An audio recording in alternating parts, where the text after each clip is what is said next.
Hello and welcome to Wednesday's episode of On the Sofa. I'm Colson. I'm Jack. I'm Ben. On the Sofa is our podcast where the three of us from your tellies get together to talk all things film and TV and our lives in between. This is our Wednesday episode where we talk about films. This week it is my choice of film and we are talking about I Swear. Before we get into it, we have had the Oscars. We have, yeah. Friday's episode of On the Sofa, we made our predictions. Yes. How do you think you did? I'm trying to remember. I think... Do you want me to tell you? Yeah. Can you remember? We predicted the big five, although it was 6. Yes, technically, yeah. I scored 5 out of 6. That's good. Ben scored 4 out of 6. And you scored 4 out of 6. You two were split on screenplay, and we were all wrong on actor. Didn't you say Michael B. Jordan? No, I went for Timothy. Oh, did you? I obviously came in with sound F1. You did. You got that. Well done. You did. Anyone stay up to watch the Oscars? No. I was awake at the time they were happening, so I was seeing all the feed come through on my phone. And I basically got up to roughly Best Actress, and I went, I'll see the rest come through tomorrow, and went to bed. I tell you what, which was around 2-ish. As a fan, and I think we've discussed it on this podcast, and what I was really happy about was both the Best Supporting Actor and Best Supporting Actress. I was really happy with how they played out. So Weapons. Yeah, because we loved that film, didn't we? We really and I think liked a great performance. Yeah. You know, a bit unhinged. And obviously Sean Penn for One Battle After Another. Yeah, because I think he makes the film, if I'm being honest. I think it is Sean Penn's film. What do you think about him not going? I think he took his... smoking picture. I think it's that, isn't it? It's from the Golden Globes, I think, when... he didn't attend. Mm. Someone else hasn't attended. A few haven't. But someone else has won multiple Oscars and never attended. And never gone. Nicholson? No, he's been... He doesn't leave the house much, does he? That's why I thought Nicholson. So someone holds the record for the most Academy Award wins for acting, winning 4 Best Actress Oscars out of 12 nominations over a 48-year span. Hepburn? Never went. Really? Audrey Hepburn. Wow. Catherine Hepburn. Who's Audrey Hepburn? The other one. Never went. Her 4 Oscars were donated to the National Portrait Gallery after her death. They're on public display. Her first and last nomination spanned 48 years. Wow. Despite her 4 wins, she never attended the Oscar ceremonies to accept her awards, famously stating, "Prizes are nothing. My prize is my work." Sinners, Best Original Picture. You called that, Jack. I said best film. No, best original. Screenplay. Yes. Annoyed or glad you called it? I called it because I only went off the previous run of the awards and how they'd sort of fallen out. That was what it seemed to be. That was always winning original, and One Battle was always winning adapted. But yeah, I don't know. Good night out for Paul Thomas Anderson and One Battle After Another. Yeah, he got director, didn't he? I think he got 4. Got 4 in total. No, I think he got more than that. Did you get 5? I think it got 6. Did it? I think. It was a good night out. It got screenplay. It got director. It got 6. It got 6. Supporting. And did it get editing? Editing. Something else. And then one other. 2 other. So picture. Actor, picture. Supporting actor. Editor, director, screenplay, one more. It's not cinematographer, it's... Screenplay, song, score. Oh, maybe it's only 5. Oh, is it 5? Forget it. Oh, it's casting. Casting. Did you see Nina Gold was up? For Hamnet? Yeah. Yeah. It's mad that, innit? Like, do you think that is the Oscars like the peak of anyone's career to like be at and attend? Is that the one? To win one, I mean, they didn't used to have casting. It's the first year, isn't it? I think. Is and it? BAFTA, I think, came in for BAFTA. It's only been 2 years or 3 years. Did you see? It wasn't at the Oscars actually. It was at maybe the Golden Globes, or when Amy Madigan, who won Best Supporting in Weapons, won one of the other awards, and she did the weapons run to collect the award. I think it's really cool. I think that's a performance that you're like, it's a mint performance, and it wouldn't ever be an Oscar-winning performance, but it is. Yeah, I think that's great. First woman to win the Oscar for Best Cinematography. The Irish girl. Autumn Gerald Akapan. For Sinners. For Sinners. Okay. Oh, yeah, Sinners, yeah. Did you... I saw something that was quite mad, actually.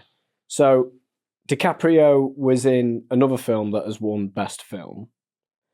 And the director who won, Paul Thomas Anderson, DiCaprio has been the lead in 3 other films that have won Best Film and Best Director for their first ever Best Director. Yeah. Having him as the star difference.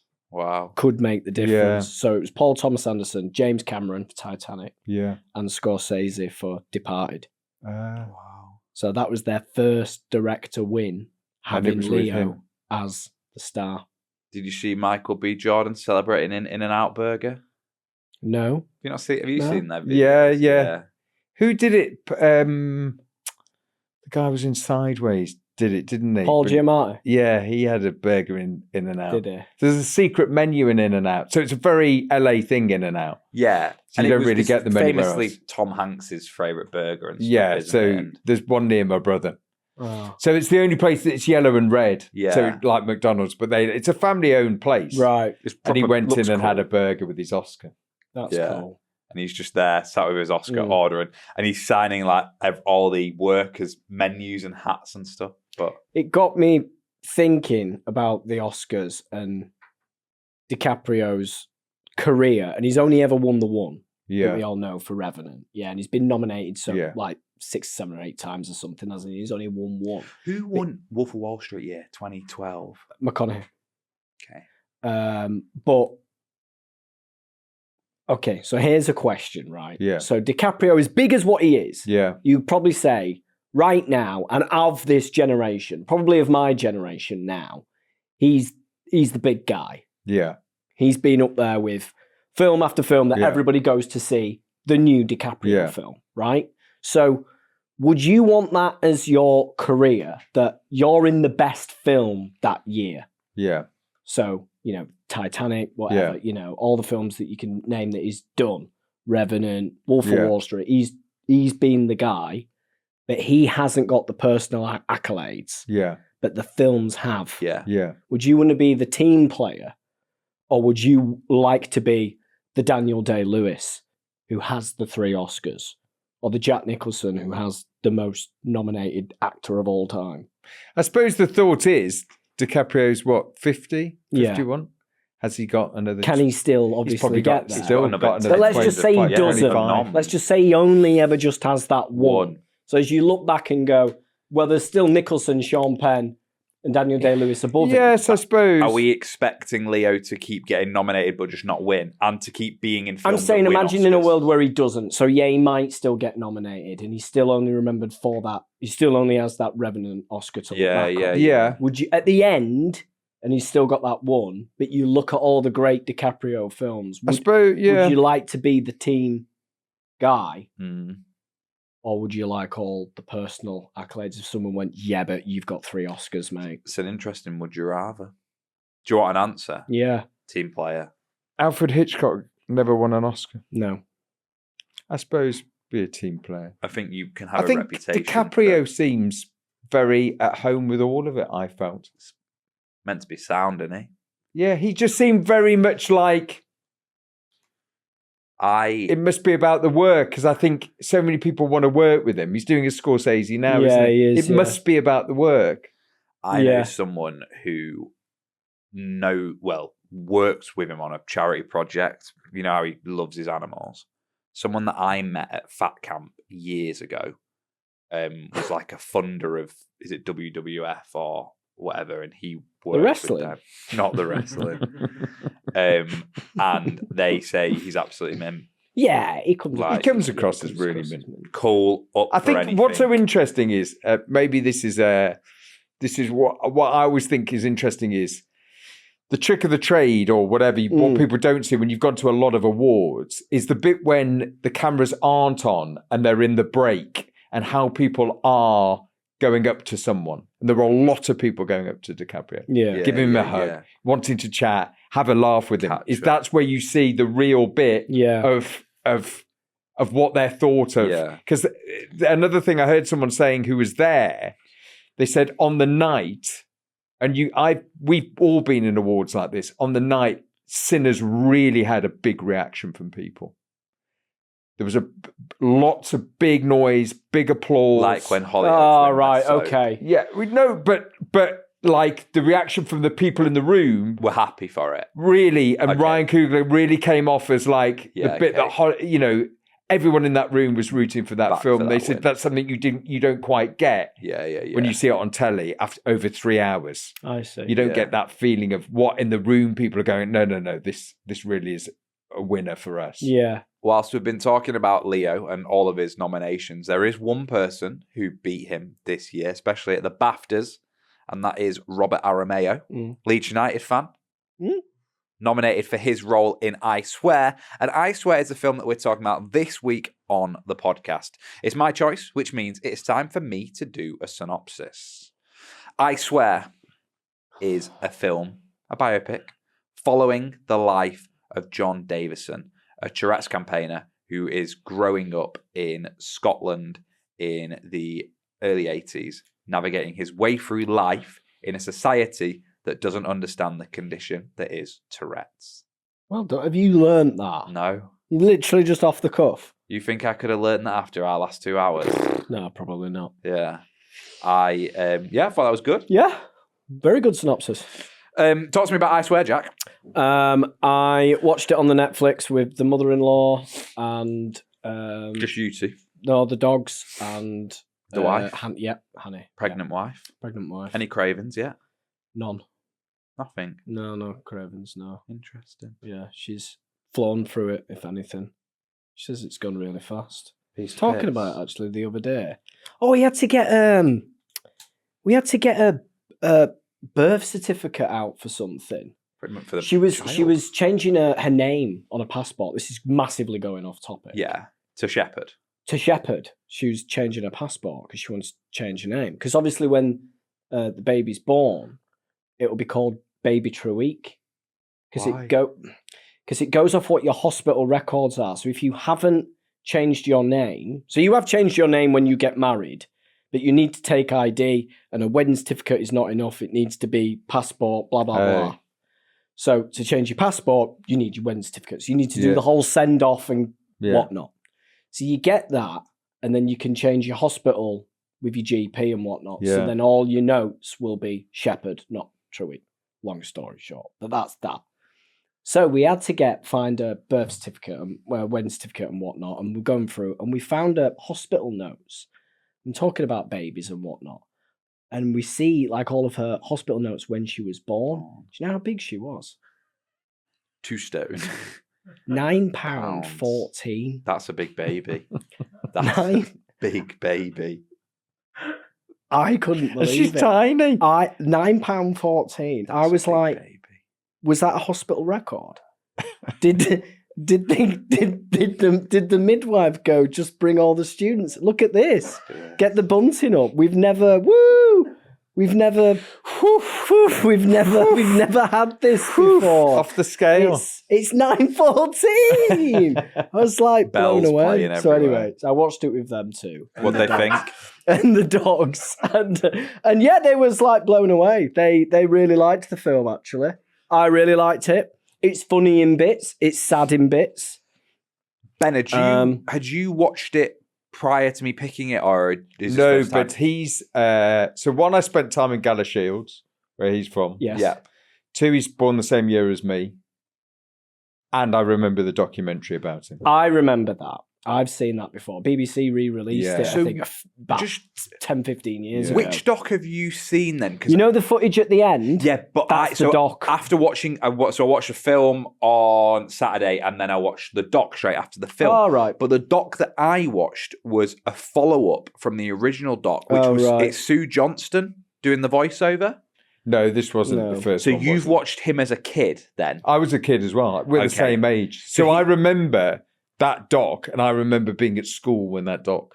So he was in a documentary as a child about being a child with Tourette's, basically. Yeah, the bit you see at the end of the film is Yeah. what I remember when I was younger of him. Okay. And then they did a follow-up doc 10 years after with the same case, with the same people. Yeah, but I don't think I've seen that. That's the one that I watched on Amazon Prime, which I watched just after watching the film. Okay. Obviously, I'd never seen the doc, so I didn't know the story, but you knew the story before watching the film. Yeah. Yeah. Yeah, I knew all about him. Yeah. It's a brilliant performance. He gives a brilliant performance. Because what I think what's so interesting is that as he's having the tics with the Tourette's, behind his eyes is also that pain of he can't stop it. It's a very nuanced performance, which is And very he's got the hard to accent do. as well. He's got the accent to do Yeah, as well. perfect. It's rare, and I personally think British films do this really well, and I know that you two are probably less fans of British films compared to what I am, but a film that breaks your heart and also makes you laugh at the same time. The pathos. What's the Corrie does it very well, doesn't Yes. he? Yeah, you know, him getting beat You're up. laughing through tears. Yeah. you know. Him getting beat up for, you know, his tick at the girl versus you laughing at his ticks when he's laughing, you know, that kind of it takes you here and it takes you there and it takes you here. Spits in the tea. Yeah. Punches Is he going to get the job? Yeah. Yeah. I mean, that was a brilliant. I mean, the bit where he's in the supermarket and he punches Maxine Peake's character, Which happened on the dock. which happens on the dock, and then you're like, oh, and then you remember, then it happens on the dock, and you're like, crikey, that was his. Yeah. And in the doc, the line is, he goes, oh, shit, sorry. And he goes to me like, serves you right for standing on my left-hand side, as if it's like, that's the only side That's his it tick. happens Yeah. on. But what I thought was like interesting, and this might be a deep question for you both, and I'm aware that it literally is 1:45 in the morning. So apologies for asking this. But when watching that film, is there a villain? Is the villain society? Is the villain Tourette's? Like The mum. yeah, like she's painted out like a really bad character, isn't she, I suppose? the court scene. Yeah. Like is there like No, I don't think that's. I wouldn't say that's the point. I wouldn't say it's a villain in that way. No. I think society just Didn't know. is just not aware, and that is what the point of the film is he makes them aware and he gets awareness. But there just was nothing about it at all. So I got the feeling that the mum was completely lost, was completely And on she'd her have been own. up against it. She had 4 kids, Yeah. single parent, dad disowned, left. yeah. She'd have been But struggling for money. he was completely left by the system. He was essentially left from school and the system left him. I mean, he was 26. How could they not have like? But it was very different in that time. I don't know if it was a thing. Did they even really know about it up there? I think it was it's also, you've got to remember, it's a very different school system at that time, Colson. Back in the 70s when I was, it's a very, very different school system. No one's looking to whether you're turning up to school or not. Everyone's firefighting with 1 million kids. And he's got Just write a name on a register. And they're get thinking, one of the other mates to go, yeah, you attended that day. I think for so much of it, it's very, very different. But also I really felt for him that there was a big section at the start of the film. This is what was saying, was people expecting that he had a choice about whether he did or not. And he didn't. Yeah. And I think that it was that I really got the sense of, no, I have no choice in this. And they're going, yeah, but can't you just stop it, whatever? And then as you go through, he turns I mean, I really love the fact that he turned it into something where other people would come and see him. Yeah, it's like the campaign. I mean, what a brilliant scene in the car with the other girl. Yeah, and when the first 60 seconds sort of thing, and then I have to get it out. It's just what I have to do, and then you learn beautifully through the film. You know, he has to put his finger under the hot water. He has to kiss a lamppost. Yeah. All these things that no, he doesn't want to do them, but he's compelled. So I don't think there's a villain. If anything, what an extraordinary story within those, 50, 40 years. He gets to the point that eventually he's at a university where they're trying something on him. Yeah. And the society that has, not understood him at times, as in the police officer and people like that, his mother, like they're kind of coming back round to opening their eyes. Just more information. Yeah. Everyone needed more information. I mean, you've got to remember now we are in a society of information. Everyone can get information really quickly on the phone. You can get clips of someone somewhere, information all the time. That time, there's no way you would have information or say. I remember the documentary. There was just. That's why it was so extraordinary, the documentary. It's amazing, isn't it, though, how a film is such a good way to raise awareness still. Like, when you think of news reports and stories and stuff, everyone's going, there needs to be more awareness about this, X, Y, Z, etc. Film can do it in such a bloody good way, can't it? Because this film is perfect in the way it tells Tourette's, tells about people living with it, everyone around them, and raises the awareness. It really has got a role to play, hasn't it? Still. Should we take a quick break? Yep.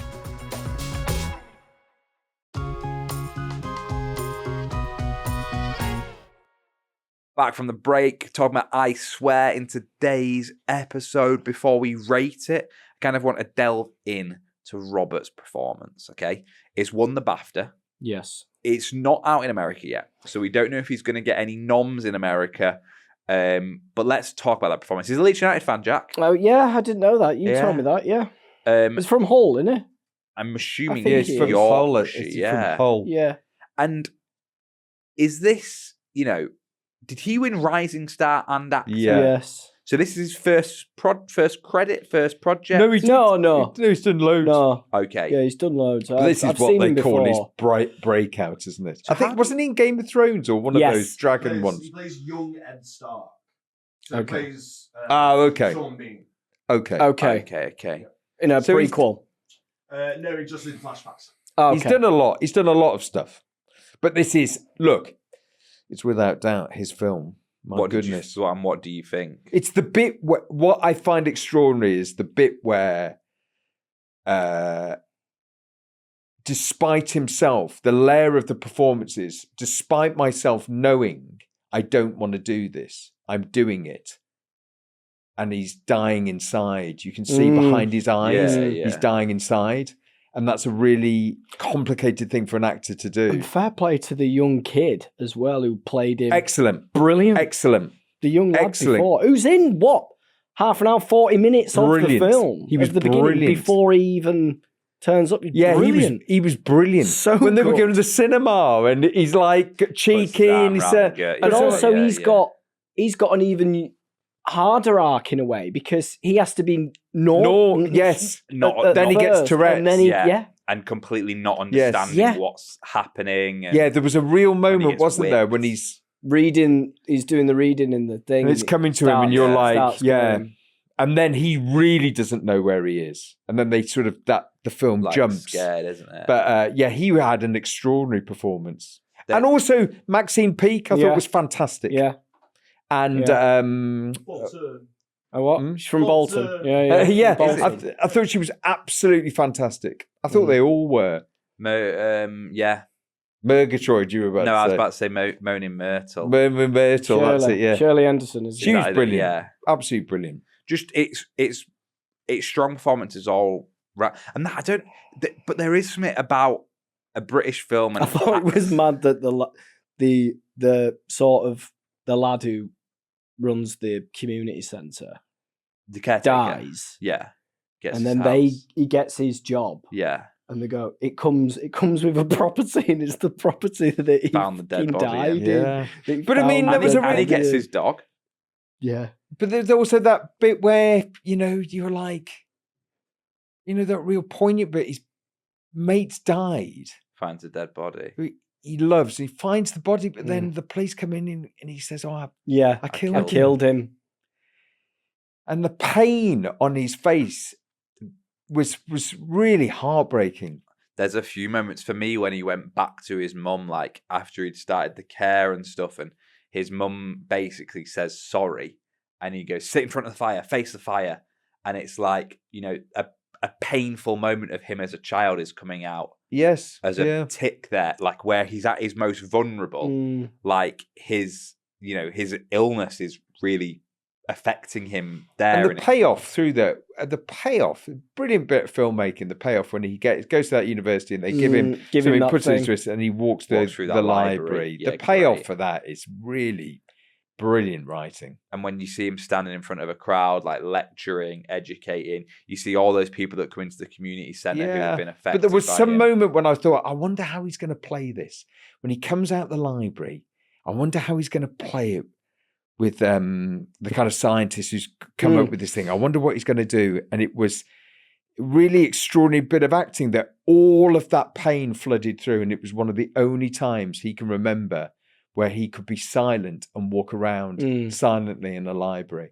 And he just broke down. I thought that was a really such a simple bit of filmmaking, but paid off after those 1 hour and 50 minutes of seeing him. It sounds to me like a film that all three of us have enjoyed. Shall we stick a number on it before we send Jack into the box office to find out how it's done? Yeah, go for it. My films, obviously, I have the honour of going first, and I think I am going to go solid 8. Solid 8. I really liked it, by the I way. really liked it. And I really love. I'll go that- 8.2. I'll go a little bit higher. A 8.2. little bit higher for me. What I was going to say was I really love, like we spoke about, a film that can impact. Like it's strong. Yeah, I found it. I was You're crying going my eyes big. out. You're going Yeah, big. I don't think I go 10, but I was crying a lot. Felt very painful. I think it also felt painful because I'd been in a school like that. I remember people getting hit, all those things, that stark nature of the way school was. So I think I'll go 9. I think his performance is brilliant. Yeah, it's brilliant. I mean, it's, and I also thought to myself, oh, wow, he's going to go, he might not, but that's a performance. For the rest of my life, that film is me, and it's a brilliant performance. Is that 27.2? I don't know. I wasn't doing I it. think it's 27.2. 8 at 8 is 16. Yeah. Add 9 takes us to 27. No. 25. 25.2. Yeah. Way off. Yeah. Should have stayed in school, shouldn't I?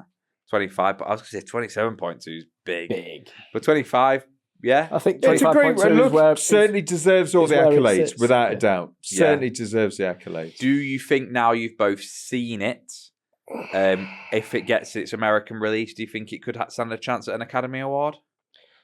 Listen, stranger things have happened. I mean, Silence of the Lambs came out in February and had to wait a complete calendar year to be nominated for the Oscars, and it took all 5.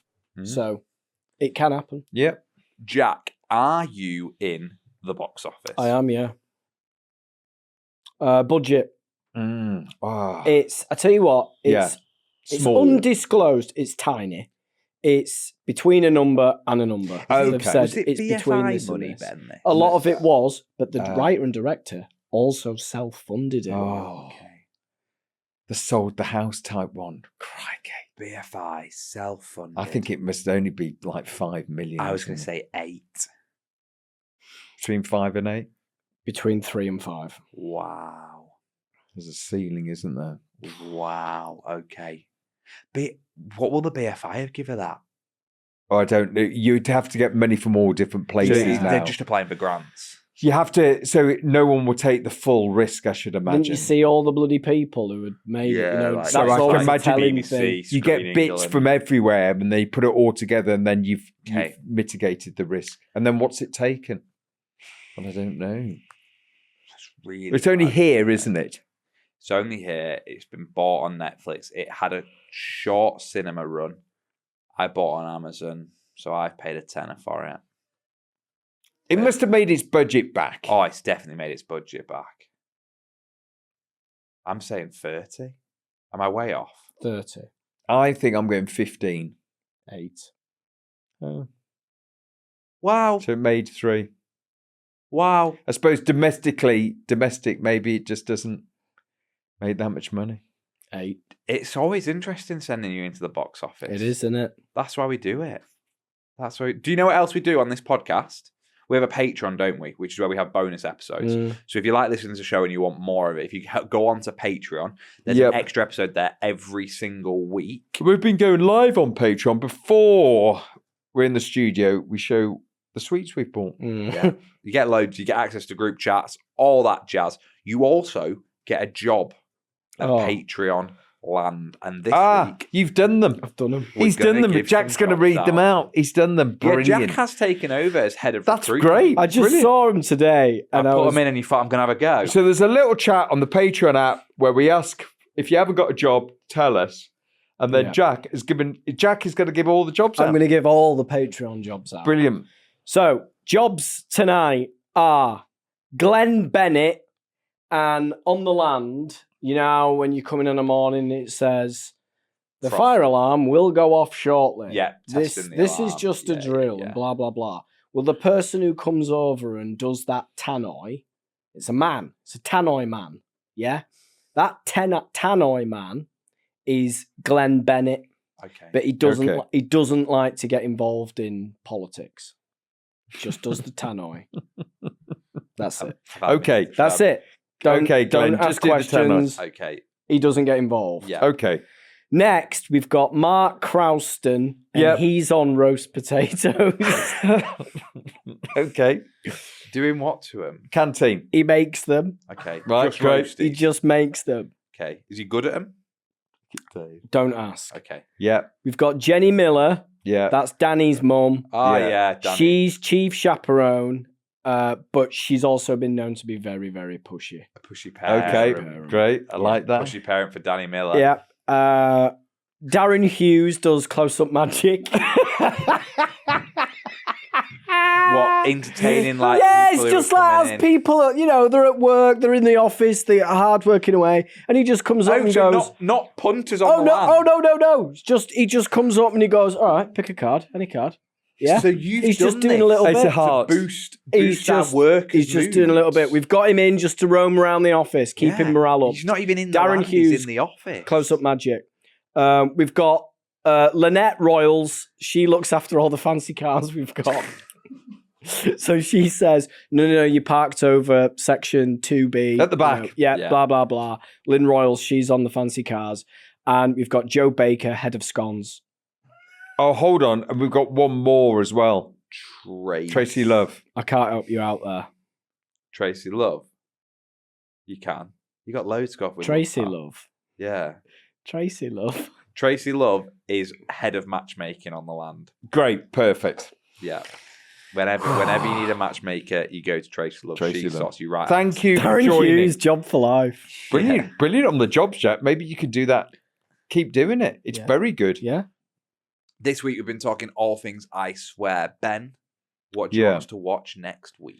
Well, I've wanted you to watch this for a while, but it really wasn't available, was it? Yeah, I picked yeah. it. And then it wasn't at the cinema. They took it off the Yes. cinema. It did very well. I really want you two to see it because I think it's great. No other choice. International film? Yeah. No. Yeah. It's on the Apple. It's on South Korean. Yeah. Co-written, produced and directed by Park Chan-wook. who did Power- Old Boy. And And not Parasite. The Handmaiden. Yeah. He Old did, Boy. Sympathy for Mr. Vengeance. I Saw the Devil. Okay. Cool. So really worth seeing. So it's my pick this week, and then next week we'll go and do a Patreon pick. And where do you say we can watch it? Apple, you can streamers. find it. Yeah. General stream. That's what we're watching next week. We will see you back here on Friday for more On the Sofa action. Until then, good night. Good night.